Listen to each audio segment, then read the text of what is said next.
Jawa Timur tidak lagi menjadi tanah yang aman bagi rakyat kecil.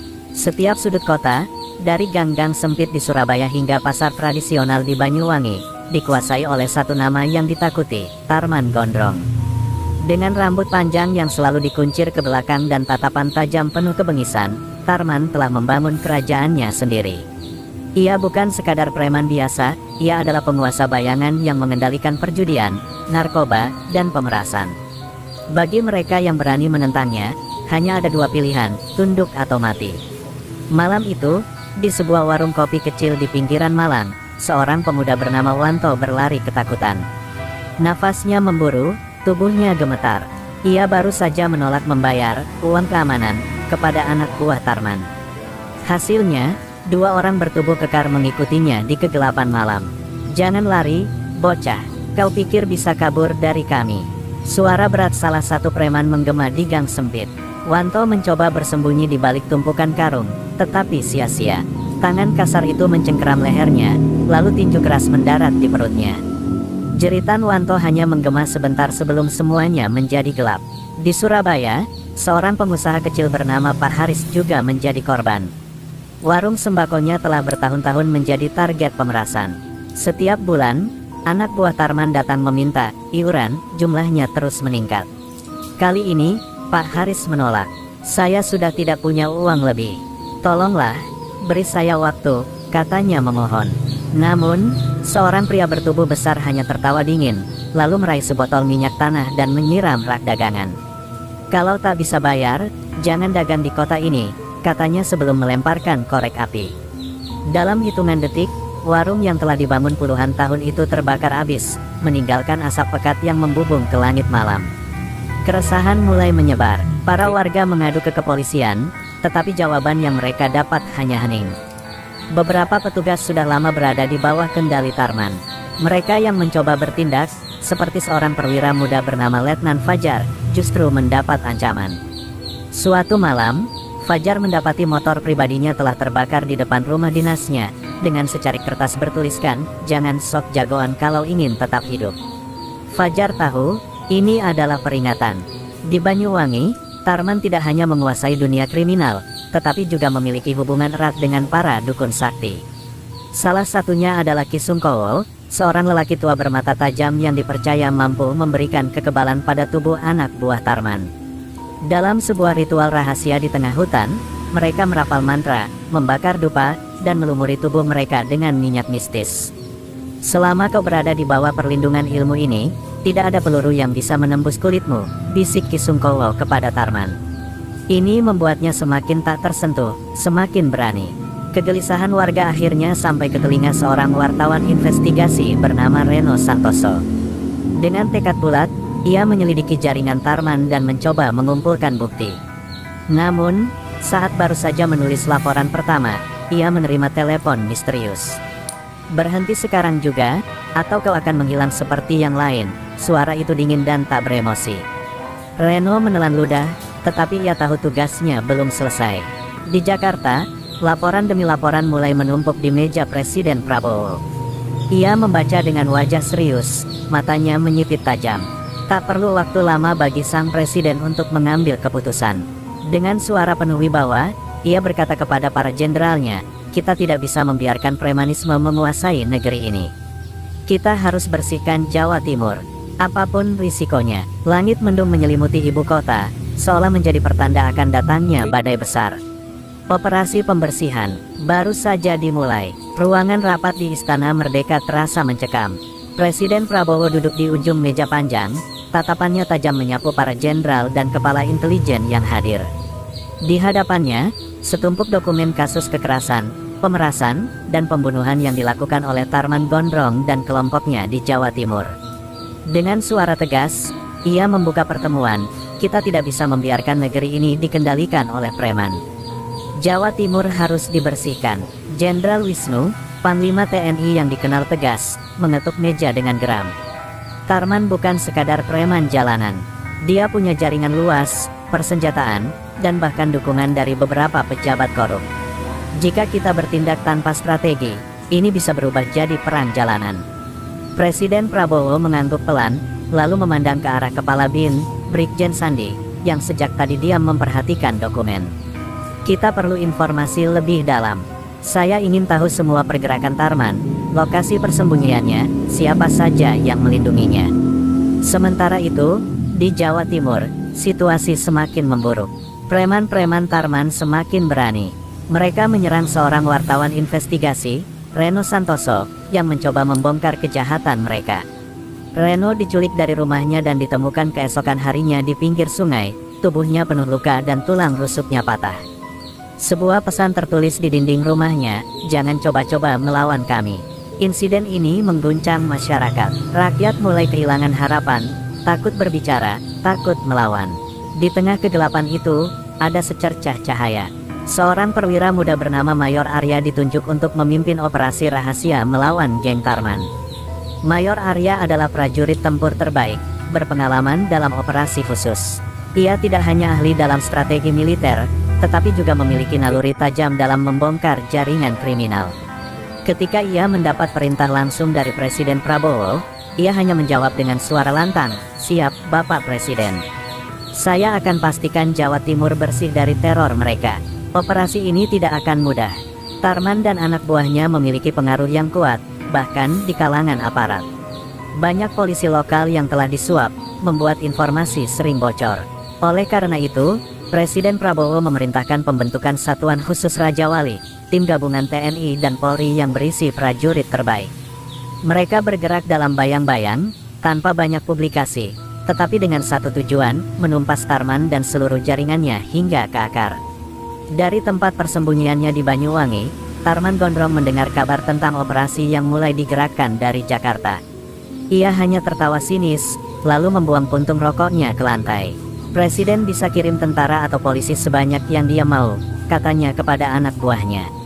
"Tapi ini tanah kita, mereka yang masuk ke sini, akan kita buat tidak pernah keluar lagi." Di balik ucapannya yang penuh kesombongan, Tarman tahu ini bukan ancaman biasa. Kali ini, musuhnya bukan hanya polisi korup atau pejabat yang bisa disuap. Kali ini, dia menghadapi seorang pemimpin yang berani berperang demi rakyatnya. Presiden Prabowo berdiri di balkon istana, memandang ke langit Jakarta yang mulai gelap.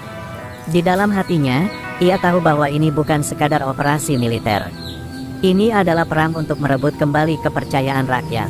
Dengan suara berat, ia berbisik pada dirinya sendiri, "Jika hukum tak lagi bisa menegakkan keadilan, maka negara yang akan turun tangan." Malam itu, tim Satuan Khusus Raja Wali mulai bergerak. Operasi pembersihan telah resmi dimulai. Malam itu, langit Surabaya gelap tanpa bintang. Di sebuah gudang tua di pinggiran kota, 6 pria bertubuh kekar duduk melingkar, merokok dan tertawa kasar. Mereka adalah anak buah Tarman Gondrong, mengawasi salah satu pusat perdagangan gelap di bawah kendalinya. Di antara tumpukan peti berisi barang selundupan, seorang pria muda duduk bersimpuh dengan tangan terikat di belakang. Wajahnya lebam, bibirnya pecah. "Kau pikir bisa membocorkan informasi tentang kami? Hah?" Salah satu preman mendorong kepala pemuda itu hingga terjerembab ke lantai berdebu. Mereka tidak tahu, di kegelapan di luar sana, bahaya tengah mengintai. Di atap gedung seberang, Mayor Arya mengamati lewat teropong malam. Bersamanya, 10 anggota Satuan Khusus Raja Wali bersiap. "Target terlihat. Konfirmasi sandera di dalam," bisik seorang anggota tim. Mayor Arya mengangguk, lalu menekan tombol pada alat komunikasi di telinganya. "Perintah Presiden jelas. Tidak ada negosiasi. Kita sikat mereka habis." Dengan isyarat tangan, operasi dimulai. Tanpa suara, tim menyusup dari berbagai arah. 2 anggota bergerak melalui pintu belakang, sementara sisanya merayap di sepanjang dinding luar. Dalam hitungan detik, satu preman yang berjaga di luar tumbang, tak sempat berteriak. Di dalam ruangan, preman-preman masih tertawa ketika tiba-tiba lampu padam. "Apa-apaan ini?" Salah satu dari mereka berdiri, tapi sebelum sempat meraih senjata, suara letusan senapan peredam menggema. Satu persatu mereka tumbang, hanya menyisakan 2 orang yang kini gemetar ketakutan. Seorang preman mencoba kabur, tapi sebelum langkahnya mencapai pintu, Mayor Arya muncul dari kegelapan dan menodongkan pistol ke dahinya. "Kau mau kemana?" Suaranya dingin. Preman itu membeku, tangan terangkat, tubuhnya gemetar. "Aku cuma menjalankan perintah, Pak." Tolong." Belum sempat menyelesaikan kalimatnya, Arya mengayunkan popor senapan kerahannya, membuatnya jatuh tak sadarkan diri. Setelah gudang berhasil diamankan, mereka menemukan pemuda yang disekap tadi. Dengan cepat, salah satu anggota Raja Wali melepaskan ikatan tangannya. "Nama saya Wanto," ucapnya lemah, masih gemetar. "Aku hanya mencoba mengungkap kejahatan mereka, lalu mereka menangkapku." Mayor Arya berlutut di depannya, menatap tajam. "Kau berani melawan Tarman, itu artinya kau berharga bagi kami." Wanto mengangguk, meski ketakutan masih menyelimuti dirinya. Di tempat lain, Tarman Gondrong duduk di kursi kayu besar di sebuah villa tersembunyi di Banyuwangi. Seorang anak buahnya datang tergopoh-gopoh, wajahnya penuh keringat. "Bos, kita diserang. Gudang di Surabaya sudah jatuh." Tarman tidak bereaksi sejenak. Ia hanya mengambil rokok, menyalakannya perlahan, lalu menghembuskan asap ke udara. "Jadi mereka akhirnya datang, ya?" gumamnya. Matanya menyipit tajam, wajahnya berubah dingin. "Kalau perang yang mereka inginkan, aku akan berikan perang." Kabar tentang operasi ini segera sampai ke telinga Presiden Prabowo. Dari dalam ruang komandonya di Jakarta, ia mendengar laporan dari Mayor Arya. "Gudang utama mereka berhasil kita lumpuhkan, Pak. Kami menangkap beberapa orang penting, tapi Tarman masih bebas." Presiden Prabowo mengangguk, wajahnya tetap dingin. "Bagus, ini baru permulaan. Kita tidak akan berhenti sampai dia benar-benar tumbang." Di langit malam, suara helikopter militer terdengar mendekati Jawa Timur. Operasi bersih telah resmi dimulai. Pertarungan baru saja dimulai, dan tidak akan ada jalan mundur. Fajar baru saja menyingsing di Banyuwangi ketika deru mesin motor besar memecah kesunyian desa. Sejumlah pria bertubuh kekar, dengan tato yang menghiasi lengan mereka, berkumpul di sebuah bangunan tua di pinggiran hutan. Mereka adalah bagian dari pasukan inti Tarman Gondrong, yang kini semakin waspada setelah mendengar berita tentang operasi militer di Surabaya. Tarman duduk di kursi kayunya, mengisap rokok dengan tatapan dingin. Di depannya, seorang pria berjas lusuh gemetar ketakutan. "Kau bilang mereka sudah mulai menyerang." Suara Tarman terdengar rendah, tetapi mengandung ancaman mematikan. Pria itu mengangguk cepat. "Ya, bos, mereka menangkap beberapa orang kita. Gudang di Surabaya sudah jatuh." Tarman membuang puntung rokoknya, lalu berdiri perlahan. Matanya menyipit, wajahnya tetap dingin tanpa ekspresi. "Kalau begitu, kita harus bermain lebih kasar." Dengan isyarat tangannya, dua anak buahnya menarik pria berjas lusuh itu keluar. Tak lama kemudian, terdengar suara letusan pistol. Tak ada tempat bagi para pengkhianat dalam kerajaan kriminal Tarman. Sementara itu, Mayor Arya dan tim Satuan Khusus Raja Wali telah tiba di Banyuwangi. Dengan kendaraan taktis yang melaju di jalan-jalan sepi, mereka menuju markas sementara yang telah didirikan di sebuah rumah kosong. "Tarman pasti sudah tahu kita datang," kata Arya kepada timnya. "Dia bukan tipe yang akan bersembunyi. Dia akan melawan, dan kita harus siap untuk pertumpahan darah." Dalam ruangan itu, seorang informan dari warga setempat datang dengan wajah penuh kecemasan. "Pak, mereka mulai memburu orang-orang yang dianggap pengkhianat. Tadi pagi ada 2 mayat ditemukan di pinggir hutan, ditembak di kepala." Di sisi lain, seorang pria bertubuh kurus dengan wajah penuh luka berlari terlatih-tatih di sepanjang hutan ijen. Napasnya terengah-engah, tubuhnya penuh luka sayatan. Namanya Rama, seorang mantan anak buah Tarman yang mencoba kabur setelah menyaksikan kebrutalan bosnya sendiri. Malam sebelumnya, ia mendengar rencana besar Tarman, menyergap markas kepolisian setempat dan menghabisi semua aparat yang dianggap mengancam kelompoknya. Rama tahu bahwa ini sudah gila. Ia tak ingin lagi menjadi bagian dari teror itu, tetapi melarikan diri dari geng Tarman berarti menandatangani surat kematian sendiri. Di tengah pelariannya, Rama akhirnya terjatuh, tubuhnya terlalu lemah untuk melanjutkan. Namun, sebelum kesadarannya hilang, ia melihat sosok-sosok berseragam mendekat. "Hei, ada orang di sini," terdengar suara lantang. Ketika Rama membuka matanya, ia sudah berada di dalam kendaraan militer, dengan Mayor Arya berdiri di sampingnya.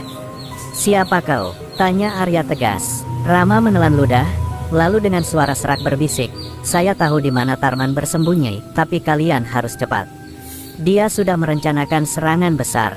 Di tempat lain, di sebuah rumah tua di dekat pantai, Ki Sungkowo, dukun kepercayaan Tarman, sedang melakukan ritual mistis.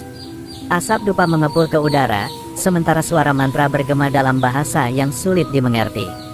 Tarman duduk bersila di depannya, membiarkan Ki Sungkowo mengoleskan minyak ke dahinya.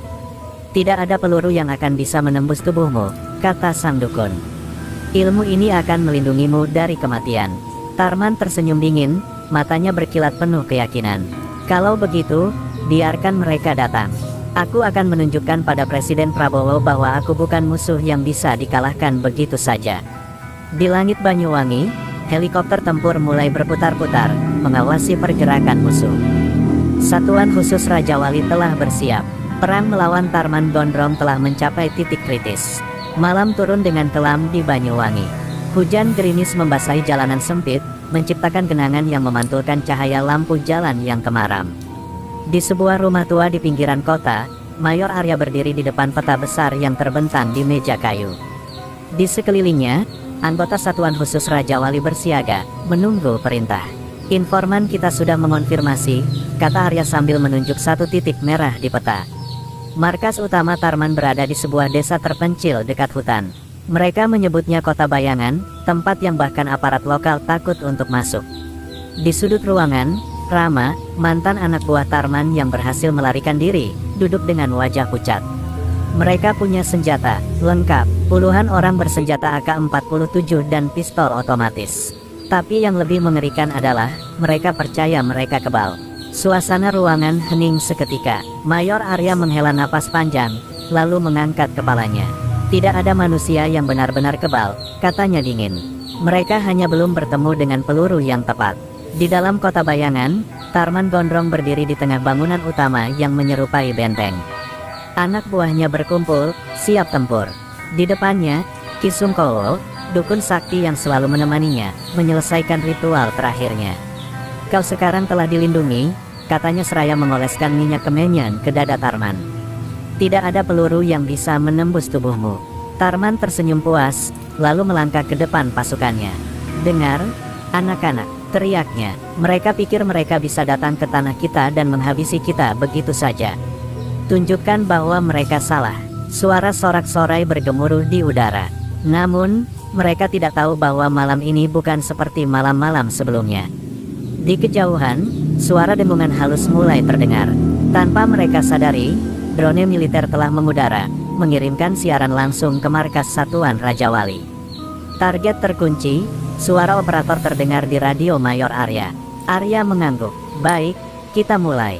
Dengan isyarat tangan, pasukannya bergerak cepat ke posisi. Dalam hitungan menit, hujan neraka turun ke Kota Bayangan. Ledakan pertama menghancurkan menara pengawas, diikuti rentetan tembakan dari pasukan Raja Wali yang menyerbu dari berbagai arah. Preman-preman Tarman yang sombong mulai panik. Mereka datang, teriak salah satu dari mereka. Sebelum peluru menembus bahunya, Tarman Gondrong menggeram, mengangkat senapan serbunya, dan mulai membalas tembakan. Pertempuran sengit dimulai. Mayor Arya memimpin serangan dari depan. Dengan gerakan cepat dan terlatih, ia dan timnya menembus pertahanan musuh. Jangan beri mereka kesempatan untuk kabur, teriaknya. Di tengah kekacauan, beberapa anak buah Tarman mencoba melawan, tetapi kalah jauh dalam strategi dan kekuatan tempur. Mayat-mayat mulai berjatuhan di tanah basah, darah mengalir di antara hujan. Tarman akhirnya menyadari bahwa ini bukan serangan biasa. Ini adalah operasi penghancuran total. Dengan wajah penuh amarah, ia menembak membabi buta, tetapi satu persatu anak buahnya tumbang. Sial, ini tidak mungkin, geramnya. Ki Sungkowo, yang sejak tadi diam di sudut, mulai menyadari sesuatu yang lebih mengerikan, mantranya gagal. Tarman yang selama ini percaya bahwa dirinya kebal kini mulai melihat kenyataan. Peluru memang tidak berhenti di tubuhnya, dan ia juga bisa merasakan rasa sakit. Tidak mungkin. Di kejauhan, Mayor Arya melihat sosok Tarman yang masih berdiri di tengah kobaran api dan puing-puing bangunan. Dengan napas teratur, ia mengangkat senapannya dan membidik. Malam ini, perburuan telah mencapai puncaknya. Kobaran api menyala di tengah Kota Bayangan. Suara tembakan mulai mereda, menyisakan jeritan kesakitan dari anak buah Tarman Gondrong yang terluka. Beberapa dari mereka berusaha kabur ke dalam hutan, tetapi pasukan Raja Wali sudah mengepung seluruh area. Tak ada jalan keluar. Mayor Arya berdiri di atas puing-puing bangunan yang runtuh, matanya tajam mencari sosok yang paling dicari malam itu. Tarman belum mati, gumamnya sambil mengatur napas. Dia masih ada di sini. Di tengah kepanikan, Tarman Gondrong muncul dari balik asap tebal. Wajahnya penuh darah, tangannya masih menggenggam senapan yang pelurunya hampir habis. Tubuhnya gemetar, bukan karena takut, tetapi karena amarah. Kalian pikir bisa menumbangkan aku begitu saja? Suaranya menggema, penuh kebencian. Ki Sungkowo, dukun yang tadi percaya dengan kekuatan mistisnya, kini mundur perlahan dengan wajah pucat. Tarman, mantraku tidak berhasil, mereka lebih kuat dari yang kita kira. Mata Tarman membelalak, ia meraih kerah baju sang dukun dengan kasar. Kau bilang aku kebal, kau bilang mereka tak bisa menyentuhku. Ki Sungkowo hanya bisa terdiam, tak mampu menjawab. Tapi sebelum ia sempat berkata sesuatu, dor. Tangan Tarman melepaskan pistolnya yang masih berasap. Ki Sungkowo terhuyung, lalu jatuh ke tanah tanpa nyawa. Aku tidak butuh omong kosong, geramnya. Dari kejauhan, Mayor Arya melihat momen itu. Target terlihat, katanya melalui radio. Dengan isyarat cepat, beberapa penembak jitu dari pasukan Raja Wali mengambil posisi. Namun, sebelum mereka bisa menembak, Tarman tiba-tiba bergerak cepat, melempar granat asap dan berlari ke dalam gedung utama yang setengah hancur. Sial, dia mau kabur, teriak seorang prajurit. Tanpa ragu, Mayor Arya dan beberapa anak buahnya mengejar. Mereka masuk ke dalam gedung yang dipenuhi reruntuhan, langkah kaki mereka menggema di antara suara api yang membakar kayu. Di lorong belakang, Tarman berlari terhuyung, napasnya memburu. Ia menuju pintu belakang yang mengarah ke hutan. Jika berhasil masuk ke sana, ia bisa menghilang. Namun, saat tangannya hampir meraih gagang pintu, sebuah suara menghentikannya. Jangan bergerak, Tarman. Tarman membeku. Ia berbalik perlahan dan melihat Mayor Arya berdiri di ujung lorong, senapan terangkat, siap menembak. Mata mereka bertemu dalam kegelapan. Sudah selesai, kata Arya dingin. Jangan buat dirimu lebih bodoh. Tapi Tarman hanya tertawa, tawa penuh kegilaan dan kepedihan. Kau pikir aku akan menyerah? Dengan gerakan cepat, ia mengangkat pistolnya. Dor, dor, dua tembakan menggema di dalam gedung. Tarman terhuyung ke belakang, wajahnya terkejut. Ia menunduk, melihat darah mengalir dari dadanya. Kakinya melemah, tubuhnya jatuh ke lantai berdebu. Mayor Arya menurunkan senapannya, lalu berjalan mendekat. Ini untuk semua orang yang kau sakiti, katanya pelan. Di luar, suara sirene dan helikopter masih terdengar. Pasukan Raja Wali telah menyelesaikan tugas mereka. Malam itu, Tarman Gondrong, sang Raja Preman Jawa Timur, akhirnya tumbang. Hujan mulai turun, menyapu debu dan darah yang menggenang di reruntuhan kota bayangan. Suara tembakan sudah tidak terdengar lagi, hanya sisa-sisa kobaran api yang masih menjilat bangunan yang setengah hancur. Mayor Arya berdiri diam, menatap tubuh Tarman Gondrong yang tergeletak di lantai berdebu dengan dada bersimbah darah. Matanya terbuka, tapi kosong, tatapan seorang pria yang telah kalah dari takdirnya sendiri. Dari luar, beberapa anggota Satuan Raja Wali masuk, memastikan bahwa tempat itu sudah benar-benar bersih. Target utama dinyatakan tewas, salah satu prajurit melaporkan melalui radio. Mayor Arya menghela napas panjang, tetapi hatinya masih diliputi kewaspadaan. Apakah ini benar-benar akhir? Di sudut ruangan, sebuah suara lirih terdengar. Rama, mantan anak buah Tarman yang membelot, berjalan terlatih dengan wajah penuh luka. Kalian benar-benar melakukannya, suaranya gemetar. Mayor Arya menatapnya dengan dingin. Kami tidak memberi ruang untuk teror di negeri ini. Rama menelan ludah, lalu menunjuk keluar jendela yang pecah. Kalau begitu, sebaiknya kalian lihat ini. Di halaman belakang gedung, sebuah lubang besar ditemukan, semacam lorong bawah tanah. Beberapa anak buah Tarman yang masih hidup tertangkap sedang berusaha melarikan diri ke sana, tetapi pasukan Raja Wali sudah lebih dulu mengamankan mereka. Mayor Arya mendekat, menyorotkan senter ke dalam lorong yang gelap dan berbau anyir. Sial, gumamnya, mereka sudah mempersiapkan ini sebelumnya. Laporan dari intelijen yang baru datang semakin mengejutkan. Tarman Gondrong mungkin sudah mati, tetapi jaringan kriminalnya belum sepenuhnya lenyap. Ada kelompok-kelompok lain yang masih beroperasi dalam bayang-bayang, dan mereka bisa saja bangkit kembali kapan saja. Mayor Arya mengepalkan tangannya. Pertarungan ini belum selesai. Di Jakarta, berita tentang kematian Tarman menyebar dengan cepat. Media-media nasional menyorot keberhasilan operasi militer ini, memuji keberanian Presiden Prabowo dalam menumpas kejahatan di Jawa Timur. Namun, di balik layar, sang presiden hanya duduk di ruangannya, mendengarkan laporan dengan ekspresi tanpa emosi. "Bagus," katanya singkat, "tapi jangan lengah. Pastikan tidak ada sisa-sisa mereka yang bangkit kembali." Malam itu, di tempat yang jauh dari peradaban, seorang pria berpakaian hitam berdiri di tepi tebing, memandang lautan luas yang diterpa angin kencang. Wajahnya sebagian tertutup bayangan, tetapi sorot matanya tajam. "Tarman boleh saja mati, tapi perang belum selesai," gumamnya. Di tangannya, sebuah ponsel bergetar. Ia mengangkatnya, mendengarkan suara dari seberang. "Kita mulai rencana baru," katanya pelan. "Indonesia belum bebas dari kami." Di kejauhan, suara ombak menggulung keras, seakan menjadi pertanda bahwa badai baru akan segera datang. Hujan deras mengguyur Jakarta malam itu, menambah suasana mencekam di dalam istana negara. Presiden Prabowo duduk di ruang rapat darurat, dikelilingi oleh petinggi militer dan intelijen. Di hadapannya, layar besar menampilkan laporan terbaru, kematian Tarman Gondrong memang telah mengguncang dunia kriminal, tetapi pergerakan baru telah terdeteksi, sebuah kelompok misterius, yang diyakini sebagai sisa jaringan Tarman, mulai menyusun kekuatan di beberapa wilayah di Indonesia. "Ini bukan sekadar sisa-sisa preman," kata Jenderal Wisnu, Kepala Intelijen Nasional. "Kami mendeteksi adanya keterlibatan tokoh-tokoh besar. Tarman mungkin sudah mati, tetapi ideologi dan bisnisnya masih berjalan." Prabowo mengetukkan jarinya ke meja, matanya menajam. "Siapa pemimpin baru mereka?" tanya sang presiden dengan suara dingin. Di ruangan yang sunyi, seorang agen intelijen maju, membuka sebuah dokumen rahasia. "Kami memiliki informasi bahwa seseorang yang dikenal sebagai Bayu Jagal kini mengambil alih kendali.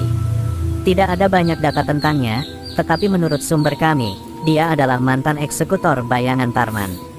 Lebih kejam, lebih cerdas, dan lebih sulit dilacak." Sementara itu, di tempat yang berbeda, jauh di sebuah gudang rahasia di pelabuhan Tanjung Perak, Bayu Jagal berdiri di depan para anak buahnya yang tersisa. Wajahnya dingin, penuh ketenangan. "Mereka pikir dengan membunuh Tarman, segalanya berakhir," katanya sambil menyulut rokok. "Tidak, ini baru permulaan. Kita tidak hanya akan membalas, kita akan menghancurkan sistem mereka dari dalam."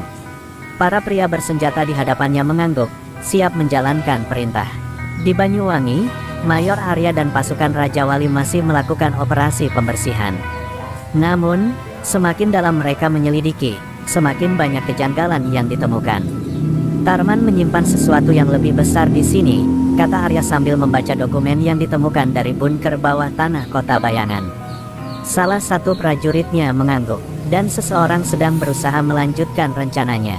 Saat fajar menyingsing, sebuah laporan baru tiba di meja Presiden Prabowo. Ada dugaan kuat bahwa Bayu Jagal dan kelompoknya tengah merencanakan sesuatu yang besar, mungkin lebih dari sekadar pembalasan dendam. Prabowo membaca laporan itu dengan mata tajam, lalu meletakkannya di meja. "Jika mereka berpikir bisa mengganggu keamanan negara ini, mereka salah besar," katanya. "Kita harus bergerak sebelum mereka sempat melancarkan serangan." Di tengah derasnya hujan yang belum reda, Jakarta bersiap menghadapi ancaman baru. Perang melawan kejahatan belum selesai, dan musuh dalam bayangan kini mulai menunjukkan dirinya. Malam di Jakarta terasa lebih sunyi dari biasanya.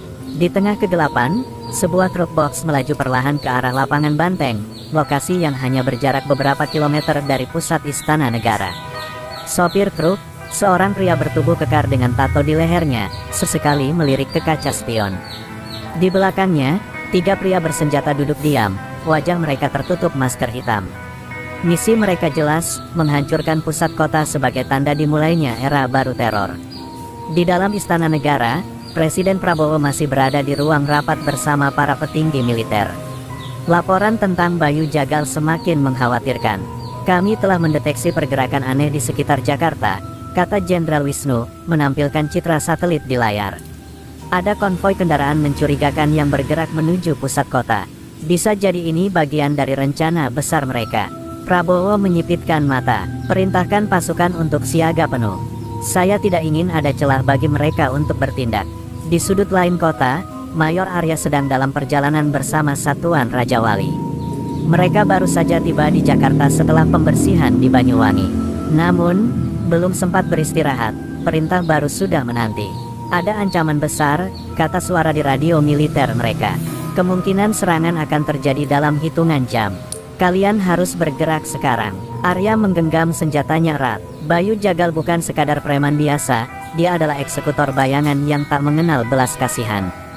Di lapangan banteng, truk box akhirnya berhenti. Pria bertato di kursi sopir mengaktifkan sesuatu di bawah dashboard, sementara 3 pria di belakangnya bersiap keluar. Namun, sebelum mereka sempat bergerak, suara keras tiba-tiba menggema. Dor, dor, dor, rentetan peluru menghantam ban truk dan menghancurkan kaca depan. Dari berbagai sudut, pasukan Raja Wali muncul, senjata terangkat.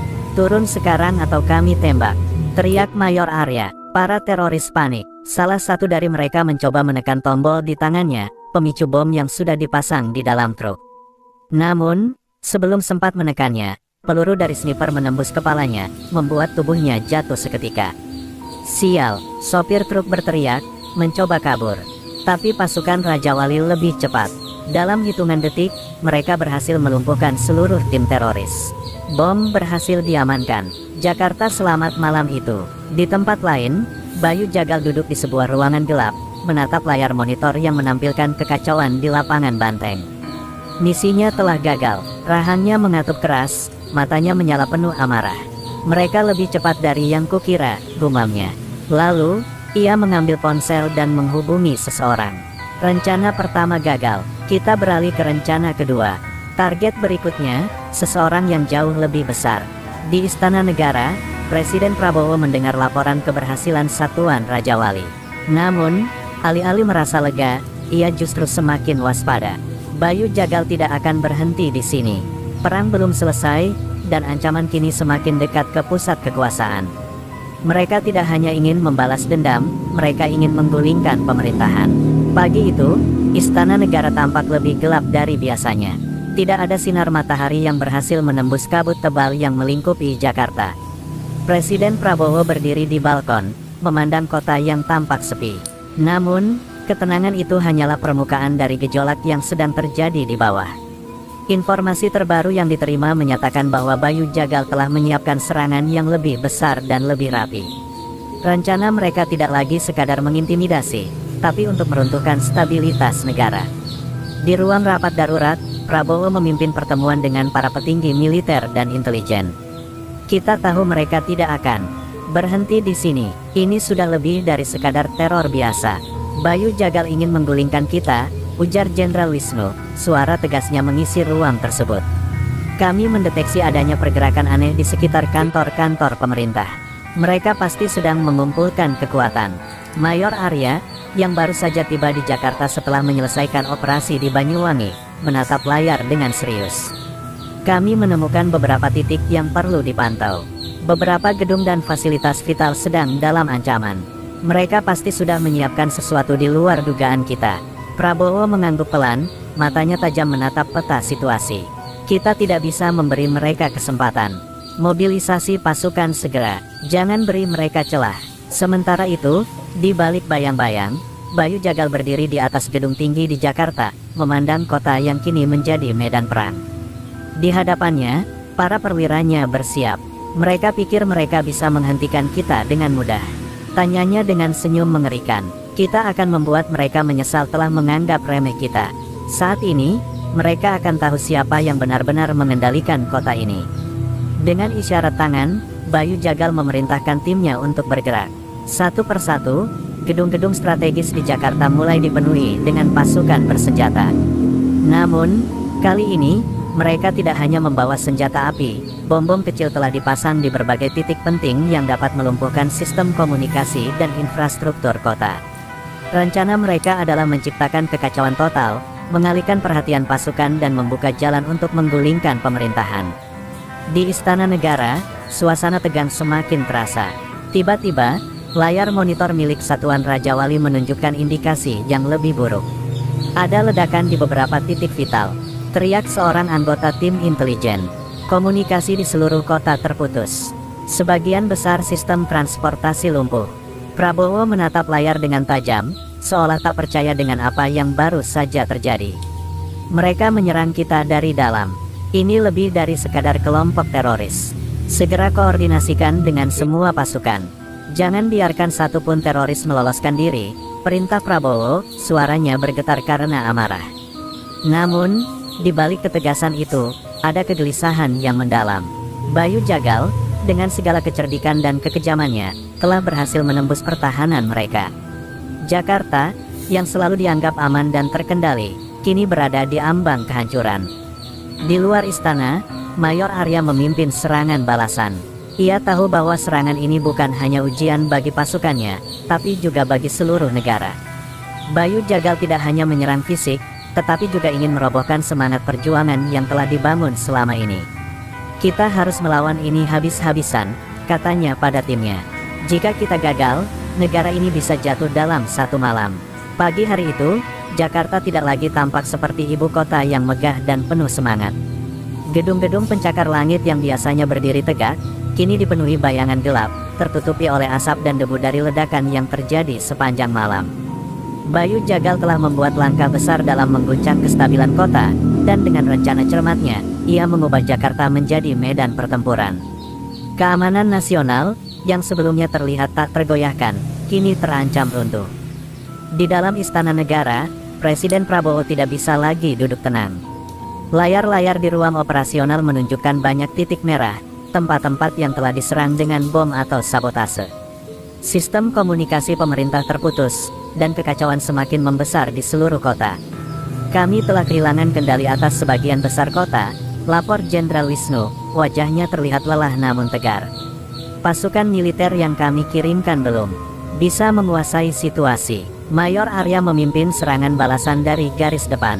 Ia bersama pasukannya, Satuan Raja Wali, telah bergerak cepat ke beberapa titik yang dianggap vital, seperti gedung DPR, markas polisi, dan bandara internasional, untuk merebut kembali kendali. Namun, semakin dalam mereka menyusuri kota, semakin banyak jebakan yang dipasang oleh kelompok Bayu. Mereka mengincar kita di setiap sudut, kata Arya, wajahnya penuh darah setelah terlibat dalam baku tembak sengit. Namun, kita tidak boleh mundur. Di balik setiap serangan, Bayu Jagal semakin merasa tak terhentikan. Pasukannya, yang terdiri dari mantan militer, teroris, dan kelompok kriminal terorganisir, bergerak di bawah kendali ketatnya. Dari markas yang tersembunyi di balik gedung tua, ia mengamati pergerakan pasukan pemerintah melalui monitor besar. Mata tajamnya menatap layar, merencanakan setiap langkah yang akan membawa mereka lebih dekat ke pusat kekuasaan. Namun, Bayu Jagal juga tahu bahwa waktu mereka tidak akan lama. Presiden Prabowo bukanlah sosok yang mudah dihadapi, dan pasukan Raja Wali yang dipimpin oleh Mayor Arya tidak bisa dianggap remeh. Meskipun Jakarta sudah berada di bawah cengkeraman mereka, Bayu sadar bahwa pertempuran sesungguhnya akan dimulai di lapangan terbuka, di tempat di mana Prabowo dan pasukannya akan siap melakukan serangan balik. Malam semakin larut, dan di bawah pencahayaan minim, pasukan Raja Wali yang tersisa melancarkan serangan terhadap posisi-posisi teroris yang ada di lapangan Monas, Plaza Indonesia, dan pusat kota lainnya. Tentara pemerintah dengan cepat beradaptasi, bergerak dalam formasi yang lebih kecil namun lebih mematikan. Keberanian mereka, meski menghadapi musuh yang jauh lebih terorganisir, menjadi senjata paling ampuh yang dimiliki mereka. Presiden Prabowo mengamati pertempuran itu dari ruang pertemuan yang tersembunyi. Dalam hatinya, ia tahu bahwa ini adalah ujian terbesar dalam masa kepemimpinannya. Bayu Jagal bukan hanya musuh yang perlu dilawan, tetapi representasi dari kekuatan yang ingin menghancurkan Indonesia.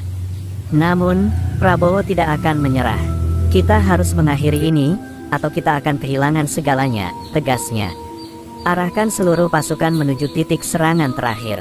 Kita akan akhiri ini hari ini. Di luar sana, suara tembakan semakin mereda, dan kedua pihak bersiap untuk langkah terakhir. Perang yang berlangsung dalam bayang-bayang kini hampir mencapai puncaknya, dengan nasib bangsa Indonesia tergantung pada satu keputusan terakhir. Pagi itu, Jakarta kembali diselimuti kabut. Hujan yang turun semalam hanya menyisakan genangan air yang memantulkan cahaya lampu jalan yang redup.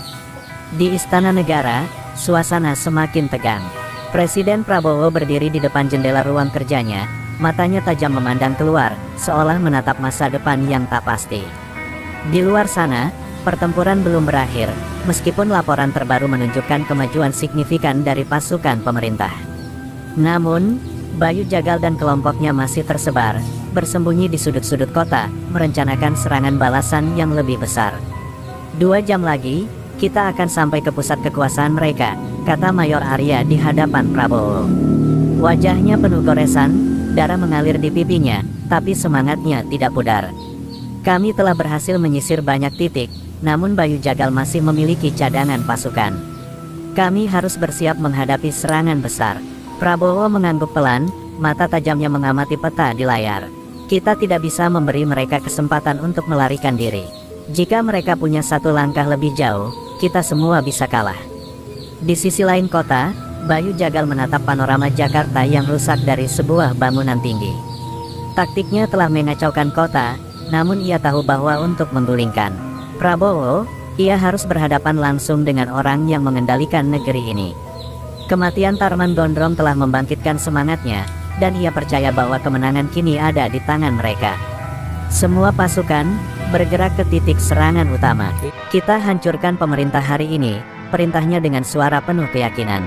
Pasukan Bayu bergerak cepat, memanfaatkan kegelapan dan kesendirian kota yang rusak.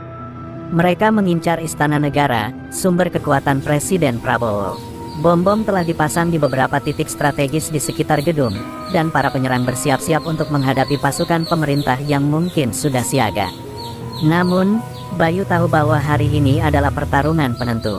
Mereka akan mengakhiri permainan ini, atau semuanya akan berakhir dengan kekalahan mereka.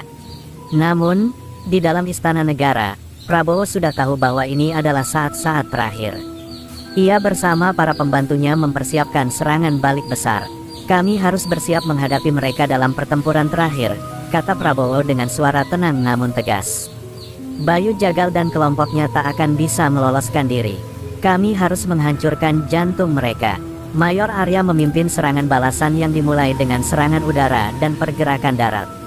Pasukan Raja Wali yang terlatih dengan baik bergerak dengan taktik sempurna, menyusuri lorong-lorong kota yang rusak, memeriksa setiap sudut yang mungkin digunakan oleh musuh.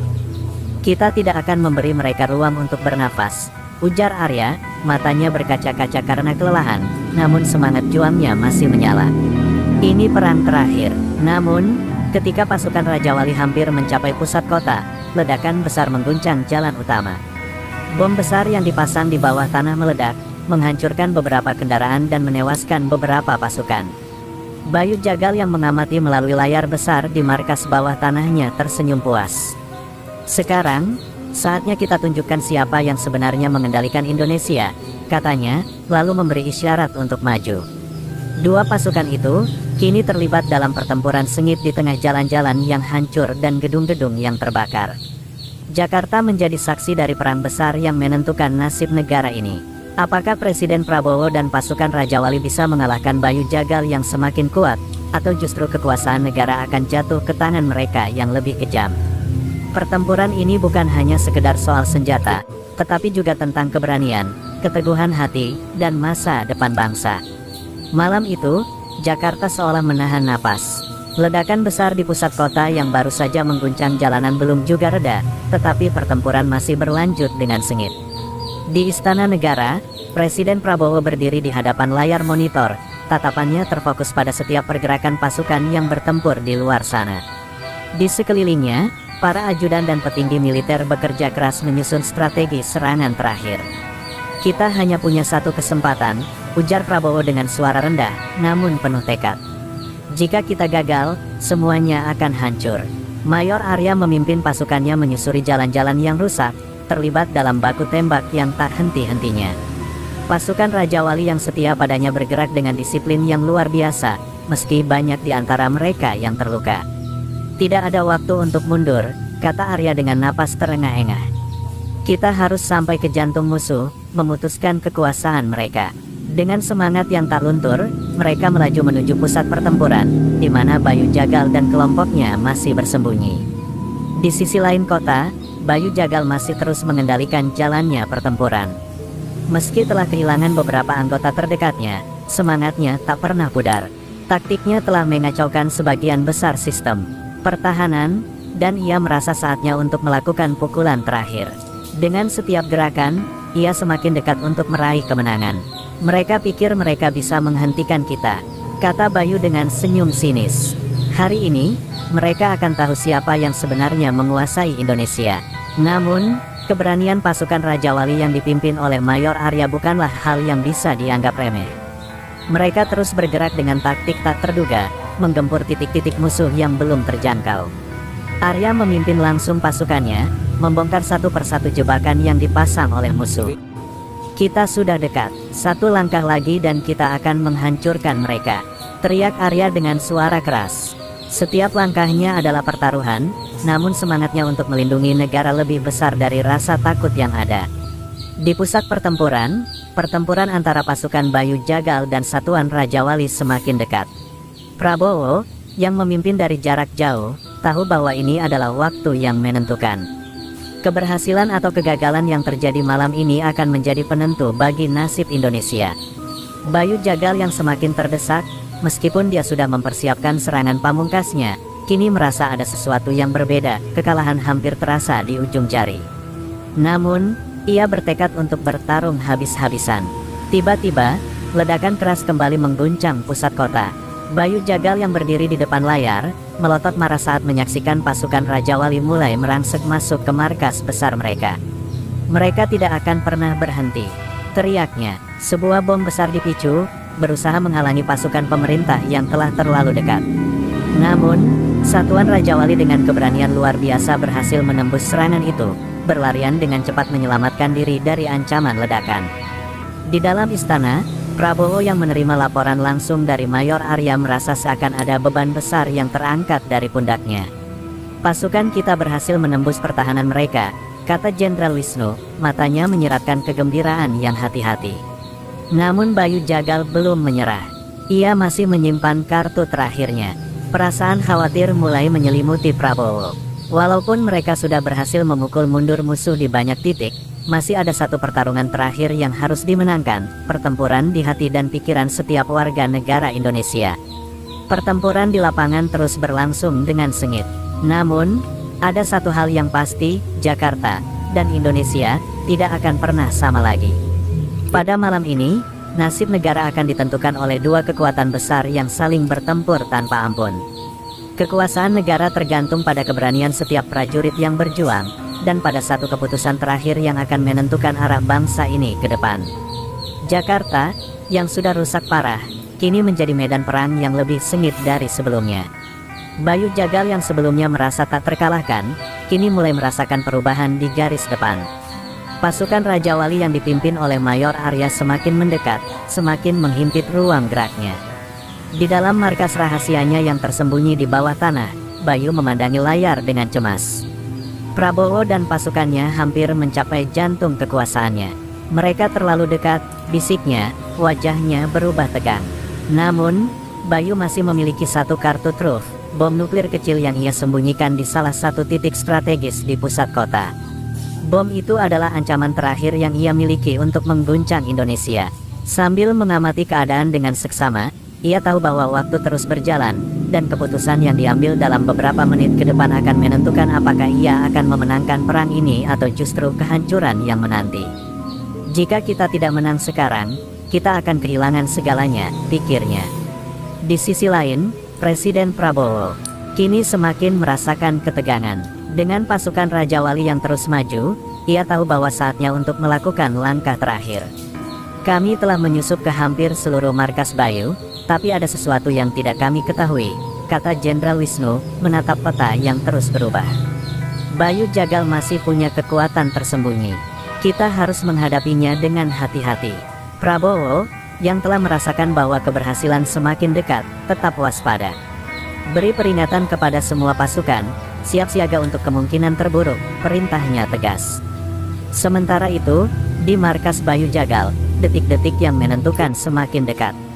Bayu, dengan wajah penuh kecemasan, melangkah ke arah tombol pengatur bom nuklir yang telah dipasang. Ia berdiri sejenak, matanya kosong, pikirannya dipenuhi dengan ketegangan. Ini adalah pilihan terakhir, katanya dalam hati. Jika mereka menang, maka Indonesia akan kehilangan semuanya. Namun jika aku menyerah, semuanya akan berakhir dengan lebih cepat. Detik-detik yang terasa lambat itu akhirnya mencapai puncaknya. Namun, di luar sana, Pasukan Raja Wali yang dipimpin oleh Mayor Arya semakin menguasai wilayah yang sebelumnya dikuasai oleh musuh. Mereka telah menaklukkan hampir semua wilayah strategis, dan satu persatu, pasukan Bayu mulai mundur. Arya, yang memimpin pasukan dengan semangat luar biasa, bergerak cepat dengan taktik yang tak terduga. "Kita tidak akan berhenti," teriaknya kepada anak buahnya. "Selesaikan ini dengan kemenangan." Mereka tahu bahwa mereka hanya memiliki kesempatan sekali, dan ini adalah pertarungan hidup mati. Ketika Bayu akhirnya melihat pasukannya terdesak, ia tahu bahwa waktu telah habis. Bom nuklir yang selama ini menjadi taring terakhirnya kini bisa membalikkan keadaan, atau justru mengakhiri segalanya. Keputusan sulit itu terpendam dalam pikirannya, namun ia merasa bahwa ia tidak punya pilihan lain. Dengan tangan gemetar, ia hampir menekan tombol penghancur itu, tetapi tiba-tiba layar monitor di depannya menunjukkan pergerakan yang tidak ia duga. Pasukan Raja Wali berhasil menerobos masuk ke markasnya, mengacaukan sistem pertahanan terakhir yang ia punya. Di saat yang kritis itu, Prabowo yang telah berada di garis depan, mendengar laporan dari Jenderal Wisnu tentang pergerakan pasukan Bayu yang semakin terjepit. "Arahkan seluruh pasukan kita ke markas mereka," kata Prabowo dengan suara keras, wajahnya penuh tekad. "Kita akhiri ini sekarang." Dengan kekuatan penuh, pasukan Raja Wali bergerak maju menuju markas pusat Bayu Jagal, sementara kota Jakarta yang telah hancur menjadi saksi bisu dari peperangan yang akan segera berakhir. Saat pasukan Raja Wali memasuki markas utama Bayu, ledakan besar terdengar dari dalam. Bayu Jagal yang merasa terpojok akhirnya memutuskan untuk mengaktifkan bom nuklir kecil. Namun, pada detik terakhir, seorang anggota pasukan Raja Wali berhasil meraih dan menghentikan proses itu tepat sebelum bom meledak. Bayu Jagal akhirnya tak bisa berbuat apa-apa, dan pertempuran itu berakhir dengan kemenangan Prabowo.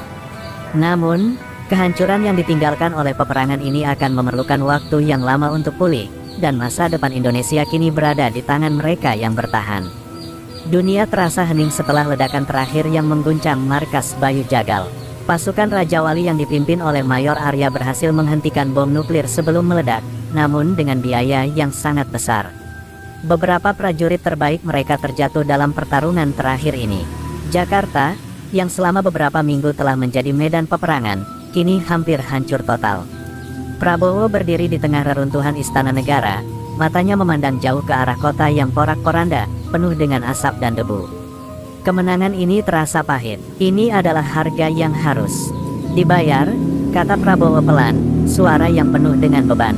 Jenderal Wisnu yang berada di sampingnya hanya bisa mengangguk, merasa bahwa meski kemenangan sudah di tangan, ada banyak hal yang harus dibayar dengan pengorbanan.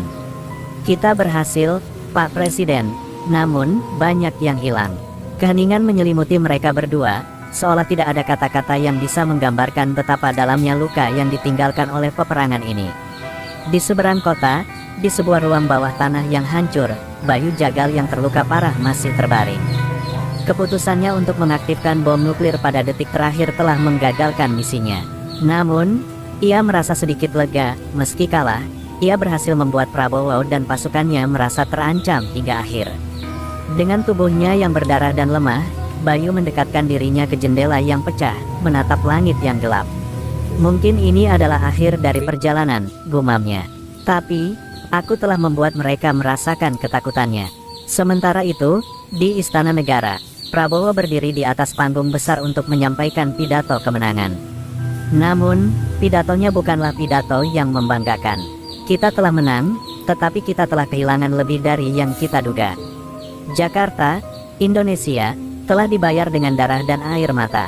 Suaranya terdengar berat, seolah mengandung seluruh penderitaan yang dilalui oleh negara ini. "Hari ini bukanlah hari untuk merayakan. Kita harus bangkit dari puing-puing ini dan memperbaiki negara yang telah hancur." Mayor Arya, yang menjadi saksi atas kemenangan ini, memandang kota yang rusak. "Kami sudah memenangkan pertempuran ini, namun perang belum selesai. Kini saatnya untuk memulai tahap yang lebih sulit, membangun kembali negeri ini."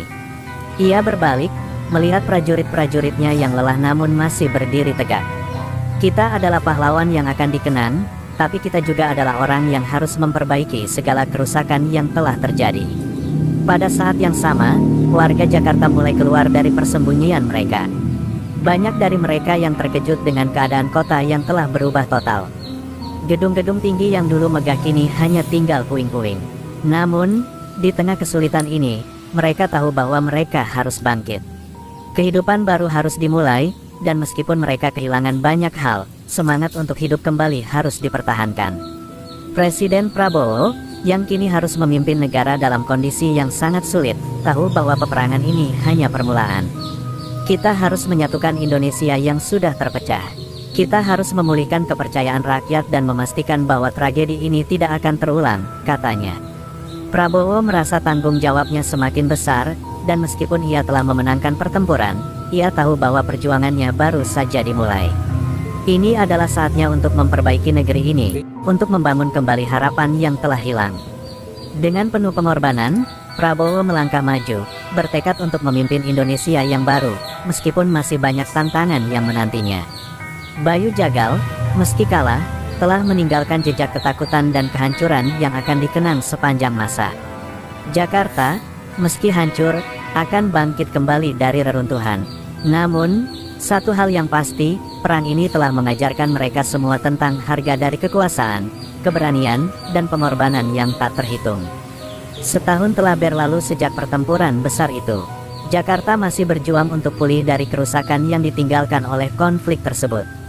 Pemerintahan Prabowo kini berfokus pada rekonstruksi, pembangunan kembali kota yang porak-poranda dan memulihkan perekonomian negara yang hampir runtuh. Namun, meski segalanya tampak mulai pulih, beban di pundak Prabowo tak pernah seberat ini. Setiap keputusan yang diambilnya adalah taruhan besar bagi masa depan Indonesia. Ini adalah ujian sejati bagi negara kita, kata Prabowo di tengah rapat kabinet yang berlangsung tegang. Kita tidak hanya harus membangun fisik, tetapi juga membangun kembali jiwa bangsa ini. Pagi itu, Jakarta terbangun dengan nuansa yang berbeda. Beberapa gedung telah diperbaiki, namun ada banyak sekali puing-puing yang masih berserakan, menjadi saksi bisu dari kekacauan yang terjadi setahun lalu. Rakyat Indonesia yang dulu hidup dalam ketakutan kini perlahan mencoba untuk bergerak maju. Namun, mereka tetap merasa cemas. Korupsi, ketidakpastian, dan penindasan masih membayangi mereka. Banyak yang bertanya-tanya, apakah negara ini benar-benar bisa kembali berdiri kokoh? Di balik pintu-pintu istana negara, Prabowo merasakan tekanan yang luar biasa. Ketika ia memandang peta Indonesia, ada banyak daerah yang belum sepenuhnya terkendali. Tarman Gondrong, yang merupakan salah satu pemimpin preman besar yang dulu digulingkan, kini mulai membentuk kekuatan baru dari sisa-sisa pasukannya yang tersisa. Gerombolan-gerombolan kecil ini mulai mencuri perhatian, bergerak di wilayah yang masih lemah, dan menantang otoritas negara. Prabowo tahu, meskipun peperangan besar telah berakhir, ancaman-ancaman baru terus muncul, seperti kanker yang tak terlihat. Apakah kita sudah aman? Tanya Jenderal Wisnu kepada Prabowo dalam sebuah rapat tertutup. Kami menerima laporan bahwa Tarman kembali bergerak, dan dia sedang menggalang kekuatan baru di Jawa Timur. Suara berat Prabowo terdengar tajam. Kita tidak bisa mengabaikan ancaman ini. Tarman dan para pengikutnya adalah simbol dari ketidakadilan yang telah kita lawan. Mereka harus dihentikan sebelum mereka merusak fondasi yang kita bangun.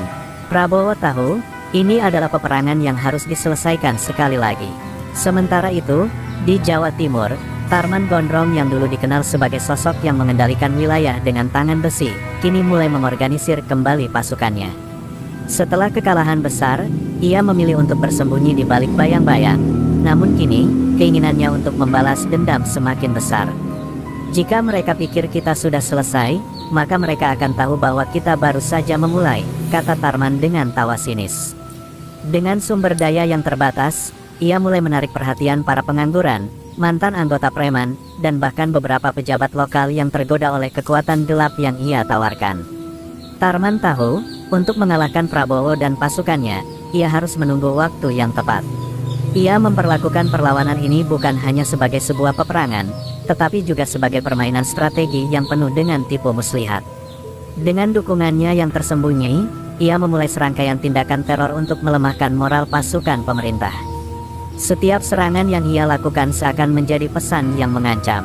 Tidak ada yang bisa menghentikan kami, katanya dengan kepercayaan diri yang luar biasa. Sementara itu, Presiden Prabowo yang sudah mendengar desas-desus tentang kebangkitan Tarman, merasa bahwa masa depan Indonesia kini semakin terancam. Taktik-taktik kotor dan serangan gerilya yang digunakan Tarman bisa meruntuhkan seluruh upaya pemulihan yang telah dibangun selama setahun ini. Prabowo merasa terjepit, teringat akan pertempuran masa lalu yang mengorbankan begitu banyak jiwa, dan kini, tantangan serupa kembali datang. Di ruangannya yang sunyi, Prabowo merenung. Dari mana kita harus memulai? Ia bertanya pada dirinya sendiri. Apakah peperangan ini akan berakhir dengan kemenangan sejati? Ataukah negara ini akan terus dibakar oleh amarah dan kebencian yang tak terhenti? Suara berat dan perasaan yang penuh dengan kebingungan menyelimuti hatinya. Tapi satu hal yang ia ketahui pasti, peperangan ini, seperti yang lainnya, harus diakhiri dengan keadilan. Kami akan menghentikan Tarman dan kelompoknya, kata Prabowo dalam hati. Tidak ada tempat bagi mereka di Indonesia yang baru. Kemenangan dan kebangkitan negara ini kini bergantung pada langkah-langkah bijak yang akan diambil Prabowo. Setiap keputusan yang ia ambil akan menentukan apakah Indonesia bisa benar-benar bangkit dari abu ataukah terus berada dalam bayang-bayang kekacauan yang tak kunjung selesai.